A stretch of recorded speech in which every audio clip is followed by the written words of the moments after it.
baby hasn't been born.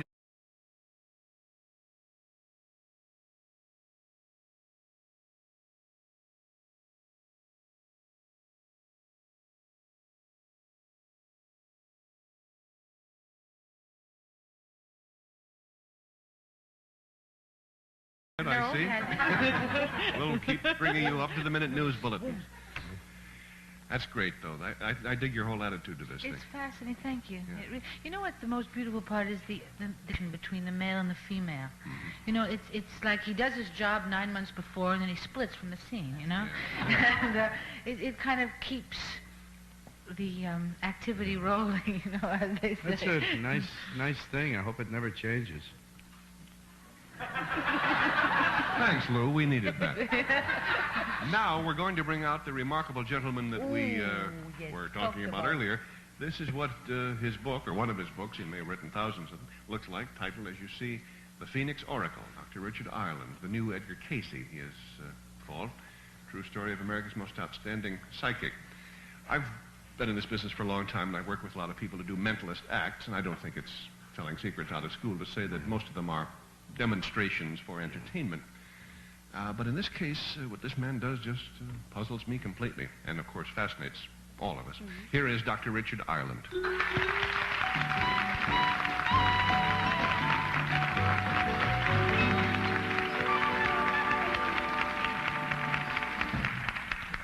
Hello, Doctor. Our staff people, Dr. Ireland, are still open-mouthed about what you did when you were on the show not long ago.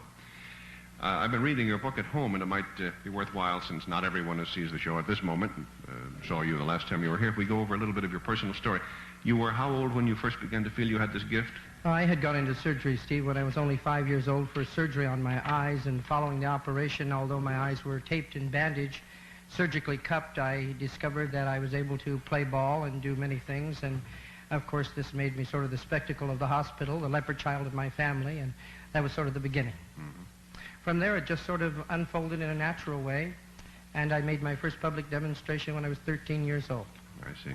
You had run into some other professional psychic, had you, at that time? Yes, I had experienced some other psychics in the meanwhile, and felt as though this was something I could relate to, and ultimately I became involved, and here I am. Mm-hmm. We have given our studio audience cards, just plain cards, nothing on them, and instructed them, those of them who care, to write out questions of a personal nature, so that when you get an answer, you'll know what Dr. Ireland is talking about.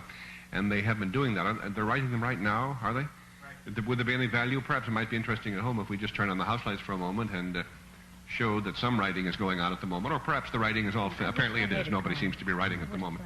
Well, there are a few people, and now they're holding up their cards. We're going to collect them then again in just a minute or two. And after the next commercial, Dr. Ireland will receive them. That, of course, as you know, since you have them in your hands at this minute, you'll know that that will be the first time that Dr. Ireland will have any contact with them at all. And I understand that by the time you do have that contact, you will be all blindfolded and taped so that you couldn't possibly see anything. Yeah, we'll be all ready to go. I understand that you have been Mae West's advisor in psychic matters for many years. Is that true? Yes, Mae and I have been friends for many years, and I am rather flattered that she calls me her personal psychic. She, I don't believe, would have done my or Breckenridge except for my encouragement. Is that right? And now I'm not really sure I should have encouraged her. But she's quite a remarkable person. Very psychic herself, by the way. She is, huh? Yes, very. Are you at liberty to divulge any facts about that, or? Well, she has written a great deal about her own psychic experiences in her latest book, and I couldn't take time off the show to specifically tell you some of the interesting stories that she shared with me. Mm-hmm. Some of them rather dramatic. Once where she saved, I think it was $50,000 in a lawsuit because of something that happened to her psychically, was revealed to her psychically, and the fact, of course, that she had all of her money in cash in the bank in the safety deposit box when the Depression came. Mm-hmm. That's a nice place to have it when the Depression comes.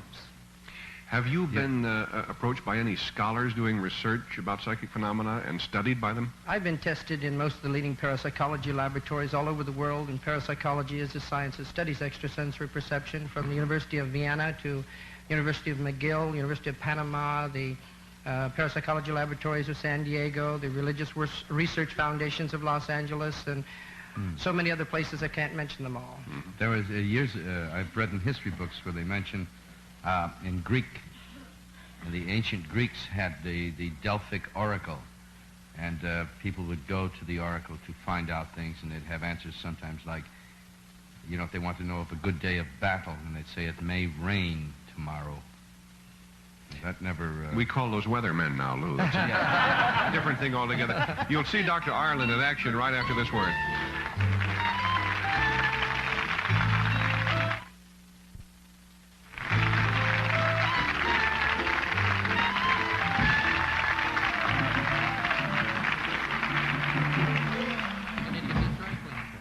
At this moment, as you can see, we have our ushers in the aisle collecting the notes from the members of our audience. We thought it was important that you at home see that so that you don't assume there's been any trickery in the handling of the cards. They are being picked up at this minute, taken directly from the people who have just filled them out. Therefore, it follows that Dr. Ireland cannot have seen them, as indeed he could not have done so.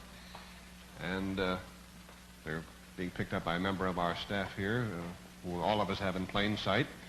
And, of course, you will recognize when you hear your own questions referred to. And as you'll see now, Dr. Ireland has begun the, perhaps we could even get a closer shot here on that activity, the task of covering up all the area around his eyes with surgical tape, which has the, for whatever the point is worth, the Johnson & Johnson label inside the little roll here. And would you like to verify? I cannot see, Steve. Under, around? Yes, that's absolutely clear. Again, let me, could you get an even closer shot? Because I think around the country people think, oh, he's peeking someplace. No, this is all covered, and it's right down here tight against the nose, so there's obviously no chance for light to get through there. And you tie me some bow knots back there. All right. And this is a real thick blindfold. We checked these, too. The three of them, as a matter of fact.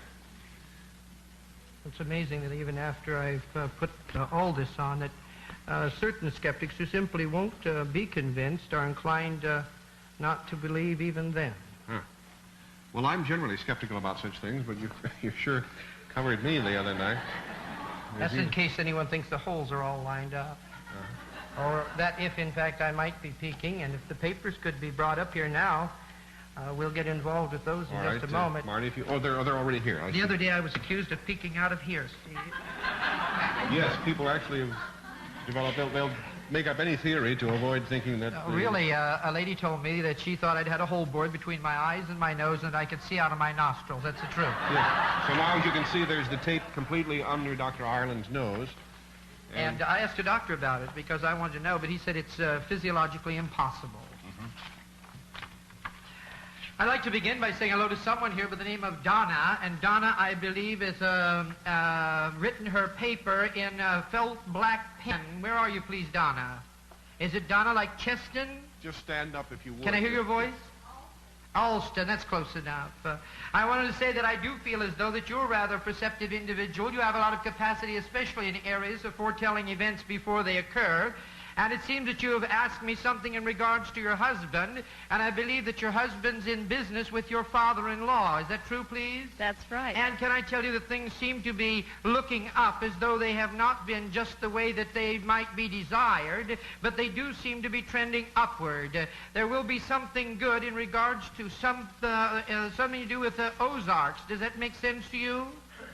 That's right. And I want to say to go ahead with something to do with the Ozarks. It does seem to me to be a wise decision, and something good will come out of that. I wanted to encourage you to pay a little bit more attention to your own inner guidance. I want to speak to a Ron like Ramstead. Where are you, Ron? Are you out there? And did you come down here to visit the show from Santa Ana? Right.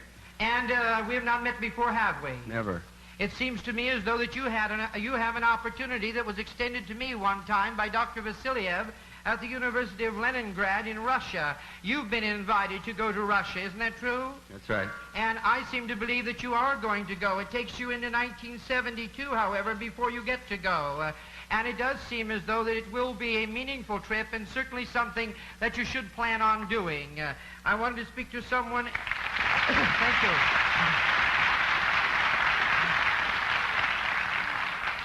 I wanted to speak to someone else here. I can't find the paper, but someone apparently who's going to be a grandmother. Is there a Marie McCormick here, please? Marie, we have not met before, have we? No, we haven't. And it seems to me as though that you're anticipating being a grandmother. That's right. Could I tell you better hurry home tonight? Fine. Because it seems to me as though that child will be born tomorrow, sometime between midnight and the end of tomorrow, and it may be in a little hurry. I think it'll be a boy, and he's rather impatient. And is the time set by the doctor as being tomorrow? Right. I've got a bet on well, it. he's not going to miss it too far.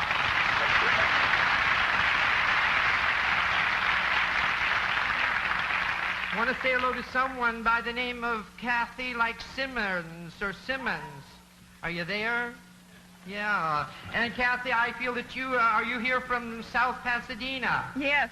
And can I tell you that I think you've asked me something that you already know, and so I'm not going to answer it, but I can tell you how you can find out. Take your billfold out, look at your driver's license, and you'll see it.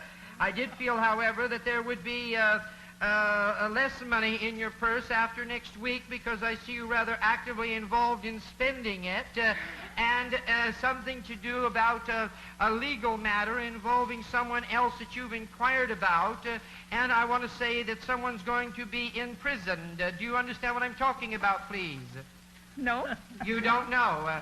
Haven't you wondered something about Angela?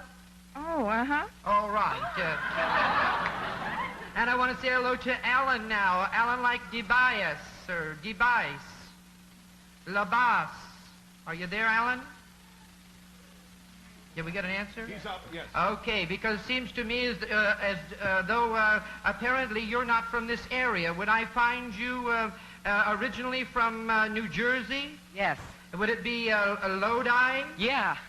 And now you live in North Hollywood. Yeah. And it seems as though that you make a lot of mistakes when you write, and you've crossed them all out, and it looks really bad. Yes. Yes. And I do feel as though that apparently you want to know about someone else, so you're afraid that they're going to turn out to be an old maid. Is that right? Yes. I don't believe that you have to worry. Sharon's going to find herself a husband, all right? Thank you.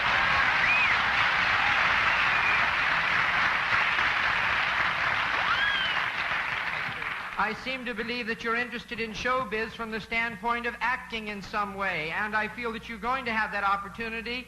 Don't think you're going to be a superstar, but seem to think you will be doing things actively in the industry, possibly TV. The name of Anne touches my mind, like our Margolies. And something, are you there, Anne? Yes, please speak to me when you stand up because I can't see a thing. I'm right here. Thank you. I do seem to feel as though you're rather perceptive. You have talents in areas of precognition, foretelling events before they occur. I also feel as though that your husband is involved in music in some way. That's right. And I do feel as though that he is going to be very successful in writing music. I felt that later on he was going to see a symphony that would be apparently composed entirely by him. That may be another spring, however, before that dream is fulfilled, but you certainly encourage him to continue in writing of music. Thank you. I want to say hello to Ellen Sherman and say congratulations, Ellen. Are you there? Congratulations. Dr. Island, pardon me. We're That's going, all right. going to stop just a moment for a commercial, and then we'll continue right afterwards.